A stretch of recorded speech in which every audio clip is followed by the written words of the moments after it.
Bonjour à toutes et à tous, bienvenue dans cette nouvelle vidéo. Alors aujourd'hui, j'ai pris Bonnie pour vous montrer une version en fait de cheval avec un caractère un peu différent de ce qu'on a vu avec Aragorn.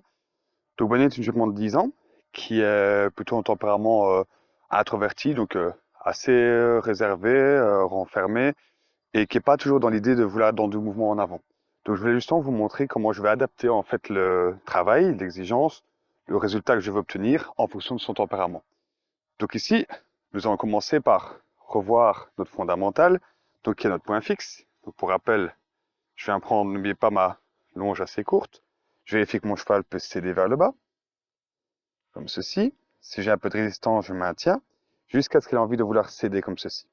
Quand je vais avoir ça, je vais demander d'avancer un peu. S'il vient vers moi, vous voyez, je l'écarte un peu avec mon stick. Et ensuite, je stabilise mon contact vers le bas. N'oubliez pas, pour rappel, je vérifie que je n'ai pas d'opposition dans la mâchoire ou dans la nuque. Là, vous voyez, c'est bien, la vue décontractée. Et donc, je vous disais aussi que Bonnie étant un petit peu fainéante, je vais vraiment surveiller le fait qu'elle ait envie de bouger ses pieds dans le mouvement en avant. Sa réponse principale, ce sera souvent de vouloir freiner, un petit peu s'opposer dans les mouvements d'impulsion. Donc, je penserai toujours en fait à la déranger, un petit peu l'embêter, quand elle devient justement un petit peu fainéante. Je surveille toujours de ne pas avoir aussi ce défaut que beaucoup de cavaliers ont, c'est de utiliser un peu trop la badine ou la chambrière pour maintenir le cheval en avant. J'aime bien de responsabiliser mon cheval assez vite. Vous voyez, ici, elle a voulu par exemple s'arrêter, alors que je n'avais pas demandé. Donc du coup, je l'ai embêtée avec mon stick. Dès qu'elle s'est mise en avant, j'ai relâché. Et vous voyez, je la laisse tranquille quand elle décide de vouloir être dans le mouvement en avant. Là, vous voyez, j'ai quelque chose d'assez stable. J'ai le posteur qui passe bien en dessous d'elle. Là, si elle veut arrêter, vous voyez, je remets en mouvement. Si elle est dans le rythme, je ne fais rien. Si elle veut franchir un peu ma main, j'agis. Au niveau donc du mort, si je vois que le posterieur passe pas bien, vous voyez, je viens de l'embêter un petit peu pour qu'elle passe bien son postérieur. Quand elle est dans le bon mouvement, je la laisse tranquille. L'idée, c'est vraiment de la déranger, de l'embêter quand elle décide de vouloir ralentir ses pieds et la laisse tranquille quand elle est dans le mouvement en avant. Comme ça va me permettre de pouvoir inverser en fait son envie d'être dans un mouvement en sous-impulsion. Ok, quand je vois que j'ai quelque chose de bien, je vais déjà l'arrêter. Parfait. Ça, c'est plutôt pas mal. Alors aussi, ce qu'il faut savoir avec ce type de tempérament, c'est d'éviter de rester trop longtemps sur la même chose. C'est important de beaucoup varier vos exercices, de ne pas répéter justement la même chose tout le temps, parce que sinon ça devient très vite ennuyant. Si ça devient ennuyant pour votre cheval, vous allez justement perdre sa motivation de vouloir être dans du mouvement, dans de l'activité dans ses pieds, et du coup vous allez perdre justement tout l'intérêt de votre travail et de votre éducation. Alors là, j'en profite aussi pour le dire, c'est que je ne peux pas vraiment bien dresser mon cheval. Donc, j'entends quoi par dresser? C'est l'avoir dans une bonne attitude, avec un dos qui fonctionne, des jambes qui fonctionnent bien. Si je ne l'ai pas, éduquer au préalable. Donc, éduquer, n'oubliez pas, c'est avoir un cheval qui soit tout dans la politesse, dans la confiance. Politesse, j'entends quoi par là? C'est un cheval, par exemple, qui ne me bouscule pas, qui ne va pas, par exemple, aussi contre ma badine. Vous voyez, quand je la touche, j'ai vraiment une réponse franche et pas justement les pieds qui vont vers moi ou une ruade ou autre. Voilà, c'est vraiment assez chouette. Bien. Ok. Vous voyez, ça c'est une nuance entre éducation que j'ai mis au préalable qui me permet, une fois que c'est éduqué, de pouvoir vraiment dresser. Je ne pourrais pas demander au cheval d'engager son postérieur et du coup de contracter les abdos et monter le dos si déjà il n'est pas d'accord de répondre à mes demandes qui sont par exemple l'impulsion ou de bouger les pieds. Alors vous voyez, ici j'observe qu'elle veut un peu aller de temps en temps sur l'extérieur avec son épaule. Le posteur est vers moi, donc j'insiste vraiment sur le fait, vous voyez, qu'elle mette son posteur en dessous d'elle, sans partir avec les épaules dehors. Vous voyez, là, j'insiste un peu plus avec ma badine. Voilà. Qu'elle surveille ce mouvement dans son postérieur. Voilà. Vous voyez, j'y vais un petit peu plus franchement avec ma badine, jusqu'à avoir vraiment la réponse que je veux. Quand je vois qu'elle fait la réponse, je l'autorise à s'arrêter. Si je vois qu'elle veut sortir de ma main, je résiste. Quand j'ai la bonne réponse, je dis d'accord, on arrête. Très bien. Et je félicite. Vous voyez, ça c'est déjà un très bon début. Je préfère demander souvent mais peu. Donc vous voyez, pour 700, je ne demande pas plus. Elle est correcte. Elle est dans un mouvement en avant. Elle est assez stable sur ma main, donc je n'insiste pas sur ça. Alors maintenant que j'ai ça, justement, je vais passer à l'étape suivante. C'est lui demander de pouvoir bouger à distance. Donc pour ça, je vais venir prendre ma chambrière. Hop, très bien. Je vais éloigner un petit peu de moi. OK. Et la mettre sur un cercle. Donc vous voyez, c'est les mêmes choses que nous avons déjà vues avec Aragorn, sauf que j'enchaîne déjà un peu plus vite. Inutile de rester longtemps sur un même exercice, alors que votre cheval a compris ce qu'il devait faire. Vous voyez là par contre, maintenant j'ai la distance très vite, je viens la mettre dans mon contact. Vous voyez là, j'ai choisi de prendre une longueur de renne qui est correcte. J'entends quoi par correct, c'est je peux toujours, vous voyez, l'atteindre et la toucher avec ma chambrière si elle ne me répond pas. Parce que de nouveau, avec un tempérament comme Bonnie, on aura vite un cheval qui va vite avoir tendance à oublier les mouvements que je fais avec ma chambrière. Comme quand je suis à cheval ou au sol, quand je vais toucher avec la badine, elle va bien aimer un petit peu oublier ma badine pour ne pas y répondre et ne pas vouloir avancer. C'est ça que j'ai toujours besoin de pouvoir éventuellement la toucher si jamais j'avais pas de réponse. Si je fais du mouvement et qu'il ne se passe rien, je vais désensibiliser, mon cheval va comprendre que le mouvement que je fais ne veut rien dire. Si le mouvement que je fais, la menace entre guillemets de la toucher, n'est pas convaincante pour elle, ben, elle va comprendre, ok, je peux m'opposer à ce mouvement que tu fais avec ta chambrière, donc du coup je peux ne pas répondre à ce que tu me demandes et je peux du coup ne pas accélérer. Et si elle n'accélère pas, je vais perdre tout l'intérêt de lui demander de se mettre sur son contact et mettre de l'amplitude dans ses jambes. Voilà, du coup, c'est ça que je ne suis pas tout le temps en train de la porter avec ma chambrière. J'utilise quand j'en ai besoin. Là, je vais la laisser tranquille. Ouais, parce que là, elle est dans un mouvement correct. Je la laisse bouger tranquillement. Et en même temps, ce que je veux aussi vous dire par rapport à Bonnie, qui est un peu particulier chez elle, c'est que elle a un petit problème justement d'head-shaking.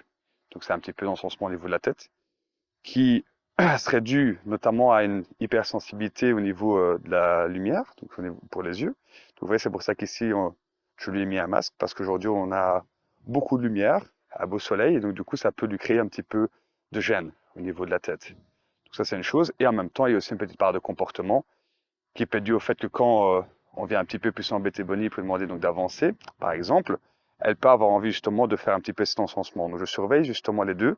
C'est déjà donc le fait, vous voyez, qu'elle soit bien dans son travail, donc en mettant par exemple le masque, comme ça je retire une raison de provoquer le checking. Et en même temps, je vais surveiller dans l'évolution de ma séance si justement elle ne me ressort pas trop ce comportement que je vais éviter. Alors là, du coup, maintenant je vais pas mal, je vais justement m'assurer que j'ai le mouvement en avant. Donc souvenez-vous, je vais écarter ma main gauche pour qu'elle avance au contact et je vais la pousser éventuellement avec ma chambrière. Alors là, vous voyez par contre assez vite, je vais chercher un mouvement assez dynamique. Voilà, comme ceci, un vrai trot. Voilà, pas un trop well friend, parce que si elle comprend que oui, elle accélère, mais elle reste vraiment dans une allure très très lente, elle va toujours comprendre, ok, je peux toujours rester sous l'idée de ralentir et de rien faire. Ça, je veux pas. Voilà, je veux vraiment qu'elle se porte en avant comme ça. Très bien. Donc, vous voyez là, pareil, chaque fois qu'elle ralentit, je l'embête. Voilà. Mouvement en avant, je laisse tranquille. Vous voyez, dans un petit détail aussi, là, pour le côté comportement, j'observe à mon niveau un petit peu du foyer de la queue. Vous voyez, quand je l'embête, chaque fois, elle le fait un petit peu. Ça veut dire que je suis en train de faire une phase de gêne avec ma chambrière qui est suffisante, qui la dérange. Je veux pas justement l'agresser, mais je veux qu'elle me montre que ça l'embête justement un petit peu ce que je fais. Donc justement, si je vois que j'ai juste ma chambrière et il se passe rien, donc dans ces attitudes que je viens de vous expliquer, ben, c'est dire qu'elle est en train d'oublier mon mouvement et donc de ne pas vouloir répondre. C'est ça que j'ai besoin vraiment d'aller sur une phase où elle me montre, ok, ça m'embête, ne me touche pas. Voilà, vous voyez, ça c'est bien. C'est dans le rythme, je reste tranquille. Alors je vais essayer de repasser dans le pas. Vous voyez là, je passe ma chambrière devant pour la freiner. Je vais dans un pas correct. Attention, voilà, si elle trotte, c'est pas embêtant. Surtout avec elle, si elle a envie d'avancer, je ne veux sûrement pas la déranger, justement. Je la garde au pas. Et je vais réessayer ça. Ça, c'est bien. Et je vais remettre ma direction, ma pression. Vous voyez, ça, c'est vraiment bien. Donc, vous voyez, par rapport à Aragorn, j'avais pas peur de faire un peu plus longtemps. Parce que lui, j'avais besoin plutôt de stabiliser l'allure. Bonnie, j'ai vraiment besoin de répéter pour lui dire, voilà, plus tu es actif, plus vite on va pouvoir ralentir et rien faire. Donc ça va l'intéresser. Et en même temps, je ne vais pas rester trop longtemps sur la même chose, sinon, comme je vous ai dit, ça va l'ennuyer. J'aime bien de beaucoup varier. Là, évidemment, je veux quelque chose de correct, donc je ne vais pas non plus varier trop vite. Je vais varier quand j'ai vraiment la réponse que je veux. Vous voyez là, elle est quand même très bien sur mon contact. Je vais même l'inviter à se porter plus en avant, en cherchant par exemple le galop. Là, vous voyez, c'est pas grave, elle s'est trompée, je vais lui redemander. Voilà, bien, qu'elle partage juste. Et pareil dans le galop, je veux que ça avance. Voilà, bien, bien. Voilà, vous voyez, je vais lui laisser un petit peu plus de place parce que j'ai un très bon contact. Donc, je laisse un petit peu filer ma reine. Voilà, pour qu'elle vienne bien prendre plus de place. Ce sera plus facile aussi pour elle. Voilà, bien. Alors, c'est bien, j'ai un contact, mais je surveille aussi qu'elle ne s'appuie pas sur ce contact. Ça, c'est important. Voilà, qu'elle ne ralentisse pas non plus. Parce que de nouveau, dans son tempérament et son caractère, elle aura toujours envie de vouloir, je disais, s'opposer. Donc même, elle peut pourquoi pas envisager de s'appuyer contre ma main et que je la porte. Ça, je veux pas qu'elle fasse ça non plus. Là, vous voyez, j'ai transitionné dans le trot. Ok, là, elle a voulu porter le galop. C'est pas grave. Mais je vais quand même demander de rester dans le trot. Vous voyez, là, les allures sont pas mal du tout. Là, elle veut un petit peu tirer, je la rappelle. Très bien. Très bien. Ok. Et puis, je vais transitionner dans le pas. D'accord. Bien. Donc, vous voyez ici, j'ai ici des belles transitions qui étaient pas mal, donc je vais les refaire une fois. Je vérifie qu'elle reste en contention. Je retends ma reine. Ok. Je remets au trot. Un vrai trot.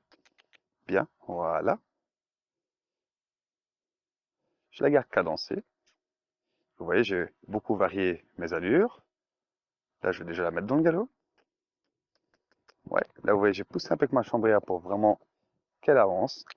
Elle se mette sur le mouvement en avant. Voilà. Ça, vous voyez, c'est pas mal. Je l'ai bien stable. J'ai un beau tracé dans la piste aussi. Bien. Encore un petit peu. Et j'ai pas peur, vous voyez, de la faire vraiment déclencher dans son galop. Voilà. Vraiment, je vais privilégier le mouvement en avant. Voilà. Et puis, on va repasser dans le trot. Je me relâche un peu. J'ai un bon contact. Bien. Oui, là, j'ai une belle allure aussi. Bien. Bien. Ouais, j'essaie vraiment qu'elle soit dans ce côté autoporteur où j'ai besoin de rien faire et elle reste dans la cadence. Voilà. Bien. Et on va repasser dans le pas. Mhm. Oui, bien. Je vais repousser un peu si elle veut se rapprocher de moi. Bien. Ok, je vais déjà ramener vers moi. Et je lui demanderai de faire la même chose sur l'autre côté. Vous voyez, pas trop long, enchaînez assez vite votre exercice. Variez les allures en ayant évidemment quelque chose de correct. Ne passez pas à l'allure supérieure si vous voyez déjà que c'est pas très stable à l'allure inférieure. Et par contre, avec ce type de cheval, n'ayez pas peur d'assez vite justement travailler dans le trot. Même si vous avez quelque chose justement de pas très stable dans le pas, là par contre dans ce cas de figure-là, je vais tolérer de passer assez vite dans le trot parce que le trot va inciter du coup mon cheval à vouloir avancer, à se mettre en avant et du coup rester sur son contact et garder son impulsion. Alors vous voyez pareil, sur l'autre côté c'est la même chose. Je vérifie donc dès que je au contact. Donc vous voyez, je reviens dans ce qu'on a vu avec Aragorn, c'est la même chose, sauf que j'enchaîne assez vite. Si je vois que c'est bon, c'est bon. J'ai pas besoin d'insister. Surtout pour elle, pour ne pas l'ennuyer. Voilà. Là, vous voyez, j'ai vraiment quelque chose de très bien aussi. Le contact est tout à fait correct. Donc là, je vais directement faire passer aussi dans le trot. Vous voyez, je mets ma pression. Là, vous voyez, je ne vais pas la suivre. Donc du coup, je la pousse avec ma chambrière. Donc ça, on va refaire par contre. Hein. Je vais faire repasser dans le pas. Et je vais lui redemander. Vous voyez, je fais un peu de chambrière devant elle pour la freiner. Voilà. Je refais. Là, vous voyez, voilà. Là, on y est. Ça, c'est bien. Voilà. Et vous voyez, j'ai même donné un petit coup de pouce avec ma chambrière pour vraiment bien l'avoir en avant. Alors, si elle choisit de vouloir un peu galoper, plutôt que de trotter, dans un premier temps, je vais tolérer. Parce que si elle a envie d'aller en avant, je ne vais surtout pas l'embêter. Alors là, vous voyez, elle a envie de se mettre un petit peu avec l'épaule vers moi et le nez un peu dehors. Donc ça, c'est dû un peu à sa dissymétrie. Donc là, elle serait plutôt tendance droitière. Ça, j'observe déjà. Je sais que je vais, du coup, m'en préoccuper, on va dire, quand je serai justement avec mes deux rennes. Je vais quand même essayer de voir si je pourrais peut-être déjà débloquer un petit peu ça ici avec une reine. Là, vous voyez, je vais essayer de pousser un peu son postérieur dehors. Ma chambrière, je la pousse dehors, voilà. Je fixe ma main droite et je pousse. Voilà, vous voyez qu'elle a envie de faire ça. Vous pouvez déjà débloquer des choses comme ça avec une reine. Bien entendu, si vous avez le contrôle, si vous voyez que quand vous faites ça, votre cheval part du coup dans un mouvement en avant exagéré, ça veut dire qu'il a de la confusion, il comprend pas bien ce qu'il doit faire. Donc du coup là, il faudrait repasser soit en deux rênes, ou alors revoir l'éducation de base avec le dicole. Ici, ouais, Bonnie, elle a l'air de déjà le comprendre, donc j'ai insisté un peu sur ça. Ouais, le but, je vais lui faire ramener le nez vers moi, mettre son posteur droit en dessous d'elle. Je fixe, là j'ai un petit peu de poids dans ma longe, donc je vais me reculer un petit peu pour qu'elle lâche, là où elle s'appuie. Elle veut freiner légèrement en avant, voilà, là elle a lâché. Je garde le rythme, voilà, oui, ça c'est déjà mieux. Voilà. Et je repousse, vous voyez, elle veut de nouveau mettre le nez dehors, donc là mon idée c'est, je vais lui pousser ses côtes dehors, lui mettre son posteur en dessous d'elle, et le nez à l'intérieur. Vous voyez que là par contre j'ai choisi de bouger un peu mes pieds, pour être plus clair dans ce que j'attends d'elle. Mes pieds, vous voyez, avancent vers l'arrière-main, pour l'inciter à mettre ses hanches plus dehors. Ma main droite reste fixe. Bien. Et je repousse avec ma chambrière pour la toucher. Comme si à cheval, j'étais en train de me servir de ma jambe intérieure pour lui pousser les côtes dehors. Et en poussant les côtes dehors, du coup, je vais naturellement avoir le nez qui va revenir à l'intérieur. Et du coup, elle va vouloir détendre ma reine intérieure. Et voilà, comme ça. Ça serait pas trop mal. Ça, c'est bien. Si elle veut descendre un peu vers le bas, ça me dérange pas. Voilà. On va faire passer un peu dans le galop. Voilà, ça c'est bien. Oui, un vrai galop. Vous voyez, elle me tire, donc je surveille qu'elle s'appuie pas non plus sur ma main. Voilà, je veux pas qu'elle se laisse porter par moi, je veux qu'elle se gère un peu toute seule aussi. Donc si je perds du gaz, j'en remets. Si elle tire, j'ai envie de reculer un peu. Voilà. Je surveille ces choses-là. J'interviens quand j'ai besoin d'intervenir. Mais je vais pas tout faire à la place de mon cheval. C'est ça que votre boulot, c'est vraiment de faire ça. T'aider, mais pas faire à la place. Voilà. Bien, on va laisser rétrograder. Je garde le rythme. Voilà. Là, on est pas mal. Là, si elle freine, vous voyez, je remets un peu de gaz. Si elle revient vers moi, je vais la repousser un peu dehors. Là, je vise plutôt les coudes plutôt que l'épaule. Donc, si j'avais un cheval qui tomberait sur moi et qui me lâcherait contact, je repousserais en visant l'épaule. Si par contre j'ai un contact comme ici, mais avec le nez dehors et l'épaule vers moi, j'essaie plutôt de pousser les côtes pour l'inciter à mettre ses épaules un peu dehors et le nez vers moi. On se comprend, vous voyez, justement, mon but c'est les côtes, mais c'est aussi évidemment un peu l'épaule dehors que je vais mettre. C'est pour ça que je vise, on va dire, mon passage de sangle. Si elle freine, vous voyez, je remets en avant. Voilà. Quand elle y est, je laisse tranquille. Comme ça, elle va trouver le confort dans l'effort. Voilà. Là, on est bien. On va repasser au pas et on va une fois revoir ça une dernière fois. Donc, on fait une pause. Bien. On continue à marcher. On reste au contact. Là, on est bien. Ok. Bien. Là, je garde sur mon contact et je remonte. Trotte. Ouais, là. Et lâche le contact. Ouais. Ouais, là, j'ai mis plus de chambrière. Quitte ma mascaille dans le galop. Je vais refaire. Doucement. Voilà, je veux pas un peu qu'elle précipite. Juste au milieu. Oh, oh, bien. On se calme. Voilà. Bien. Bien. Bien. Et on relaxe. Ok. Je laisse marcher et je redemande. Voilà, vous voyez, ça, c'est un beau départ. Voilà, ça, j'aime bien. Ça, c'est bien. Oui, nickel. Et là, c'est loué, je vais l'encourager à aller dans le mouvement en avant, tout en surveillant qu'elle cède dans mon contact. Vous voyez, même pas au galop. Je fais la même chose. Je vais donner un peu plus de place. Je vais laisser un peu dérouler ma reine. Voilà, ça, j'aime bien. Là, elle se porte bien en avant. Bien, bien. Et encore. Ouais, vous voyez, à chaque fois que j'écarte mon bras, elle va recevoir le contact et je veux vraiment qu'elle fasse go. Comme ça. Voilà, bien.